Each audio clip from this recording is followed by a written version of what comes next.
Welcome to Magic Mania, your Orlando Magic podcast with the Five Reasons Sports Network. I'm your host, Jonathan Ramlicka. We got Luca, we got Josh. We're coming in you hot today. Franz Wagner, freshly signed extension with the Orlando Magic, 5 years, 224 million. If he makes all NBA, can go up to 269 million. It's a lot of money.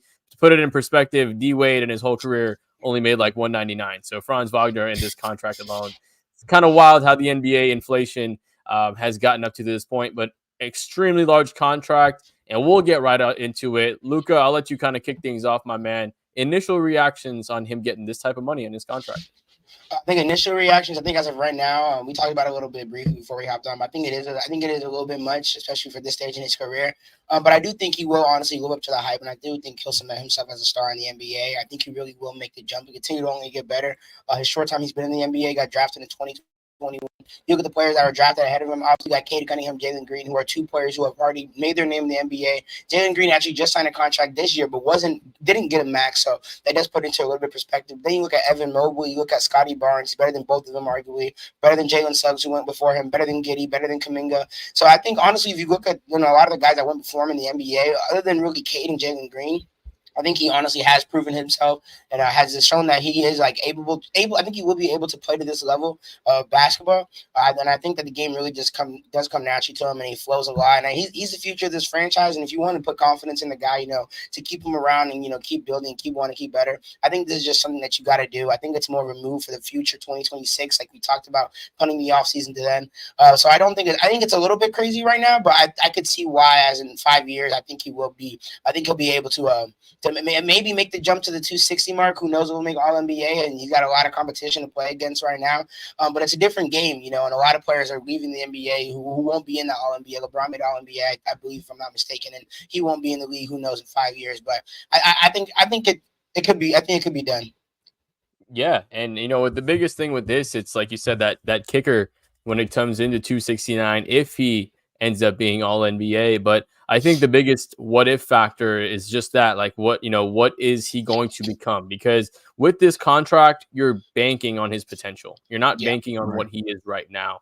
You're banking on what he can become, because that is a lot of money. That is almost max player money, when it comes to that side of things. And like you said, you still got to pay Paolo, right? You still don't know what the contract for Jalen Suggs is going to look like when you want to extend him a little more as well. So you got a couple of decisions that you have to make for as far as the future of this team.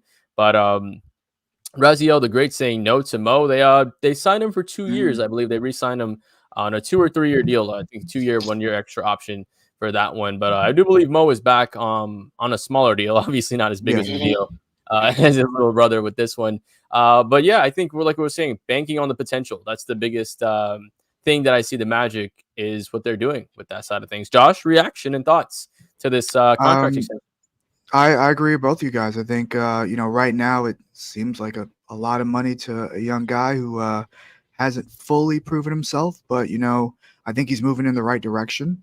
And I think because what he averaged was it 19.7 points last season. Don't worry, I'll pull it up for you right now. Don't worry, keep talking. I'm gonna have it for you. Yeah. So I think he's definitely averaged more than the season before and the season before that. So he's moving in the right direction. You want a guy who's 22 years old.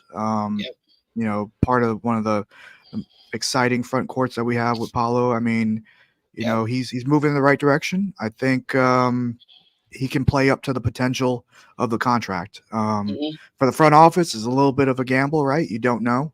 There's a lot of variables there, but overall, I like it.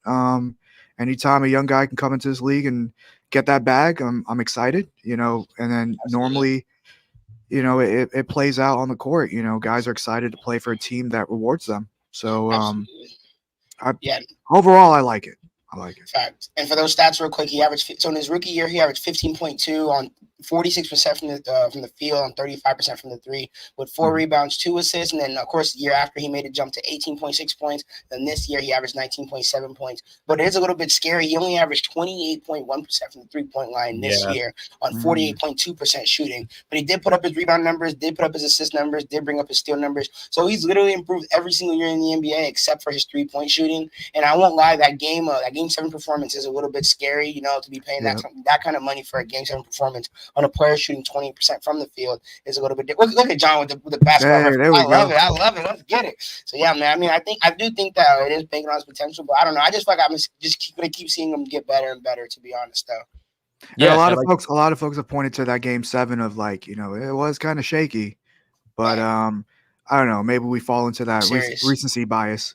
But right. It's hard to judge a whole player's extension eligibility off of one game, right? And right, to your Facts. point, Luca, like looking at it, right? You know, he goes from 36 to 28% on about the same amount of attempts from three, but Yeah. you're going to see that obviously teams understand what he's trying to do now more, right? They're Yeah. defending him a little bit differently. Now you're having a couple of guys actually, right, with KCP and you know, their draft pick to allow for extra spacing around him. And Mm, on top of that, the better that Paolo becomes a shooter, the more space that Franz is going to have as well. So I think both of their growth is really going to be kind of partially relying on each other, right? Because they're going to have the other player kind of take away some of that attention with that. But like you said, to the rebounds, right? Brought it all the way up to double. Where is it total? Yeah, 4, then 5 with the rebounds, and going up to mm-hmm. got his steals up, got his assists up all the way as well too on everything with that side of things. So yeah, man, Yep. he's growing every year, and that's what you want to see because now, I mean, more than likely next year he's going to be a 20 point per game guy, right? He's going to be somewhere Absolutely. in there. You'll yep. see the game slow down to him a little bit more. So I definitely Yep. see that. So Josh, let's talk about that point, right? Next year, obviously close to 20, but the real kicker with the contract is if he makes All NBA, and then that deal Facts. it Right. goes up to the 260s, what 269, nice, Yep. that he's gonna Mm, have for that side of things. So nice. how far do you think Franz goes? Do you think, or what does All NBA Franz Wagner look like to you? To your point, yeah, definitely 20 points a game. You know, he keeps those rebound numbers high. Mm, You know, I think it. You know, we're looking at the potential of what he can do, mm. and you know, having a contract like that is, you know, a lot of motivation. So, Yeah. and then Facts. also, you know, And a lot of pressure. yeah, and pressure as well. But I think, you know, and to Luca's point, you know, these guys coming out of Germany and Europe, you know, they have those fundamentals. I think the Mm, game is developed pretty well over there. So we'll see these guys kind of hit that next stride. mm. I'm hopeful for that. Facts. Yeah, in my opinion, I think not only Franz Wagner definitely does look like Josh at 20 points per game.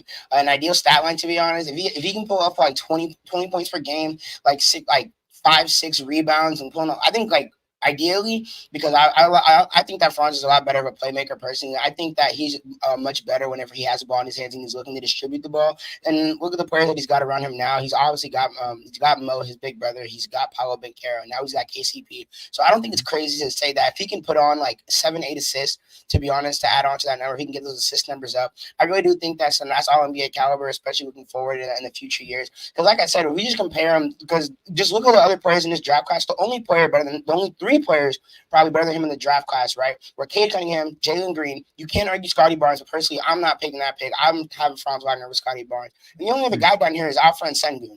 And Alfred Sengun is, you know, what does he do? He's a good scorer. He rebounds the ball and he passes. So I think that if he can find a way to really improve his playmaking ability, that side of his game, and of course continue to be a pretty decent force on defense, because we think of Franz Wagner, we don't think of him as the most elite defender on the court, but he's not someone that's gonna, just gonna absolutely get by every single time. And on top of that, he already has been blessed with the gift of athleticism and size. So it's really, I feel like it's a lot easier for him to make that jump defensively. All he's got to learn is to slide his feet, keep his hands active, read passing lanes, things like that. So he has all the skills, and tools to be an absolute elite defender in the NBA. So yeah, I think all NBA Franz Wagner just looks like a little bit better rebounder, a better 3-point shooter, of course, and just a bit. And I don't think it's crazy to ask, for eight assists out of him. You look at what all these other guys are doing at their size, assisting the ball. You look at Luka, you look at Jokic, you look at Sabonis. Obviously, and Sabonis, when we came into the league, he was honestly one of the most sleeper picks, one of the best draft day trades I think that we've seen in our day and age in the NBA. That's Tyrese Halliburton for Sabonis pick ended up working out great for both franchises. So I really do think that he's just got to learn how to make the ball. And I think if he can make that jump, being a better facilitator for that team, because Jalen Suggs does struggle a little bit on that side of the ball as well. Even though he's not a true one, he's not a bad facilitator. But I just think that Franz is a lot better whenever he's able to, because he already takes so much from the defense when he's doing good. When he's knocking down these tough shots, getting inside of the lane. So if you have that ability to just find the open guy, the open cutter, the guy in the corner, I think that just elevates his game that much more. And that will bring the Magic, a lot of success in the future and hopefully get them past the first round going forward. And he's going to create a lot of more space for himself, right? When you have to play those passing lanes, you have to play back off of you, and you mentioned his usage. He's playing at with a 25% usage, right? With which is very high, when it comes to as a number 2. And I think I don't think, if we're being honest, that we'll see all NBA Franz Wagner. I think the league is far too talented in the front court with guys, even a couple years down the line like Giannis, and then you have Wemby front court as well. Yeah. You have a lot of these guys. The forward position is insane, and but it's positionless now though. All the NBA teams are positionless. So right, but the awards are not positionless. You know what I mean? Yeah. So regardless of, like if you have point LeBron, they're gonna have LeBron in the front court when it comes to the awards. So I do agree with you, but I do think that for this Magic team, this is a great deal for over the next few years, where the salary cap is going to be increasing at like 8 to 10% over the next few years. And this is a good deal for their number 2 guy, right? You're not paying Franz Wagner to be your number 1. I think you're paying him to be a great number 2. And Luka, I really like your point with him being the best version of himself is being really high versed with his passing.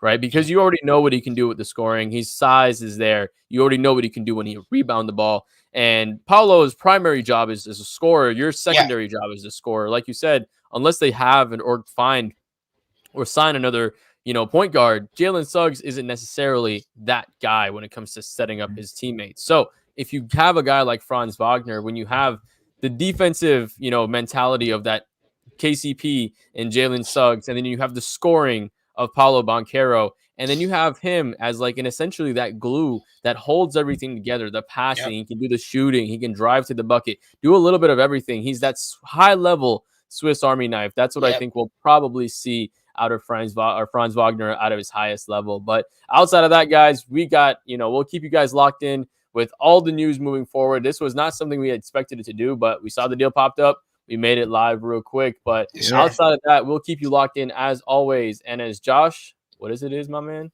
Go Magic. There you go.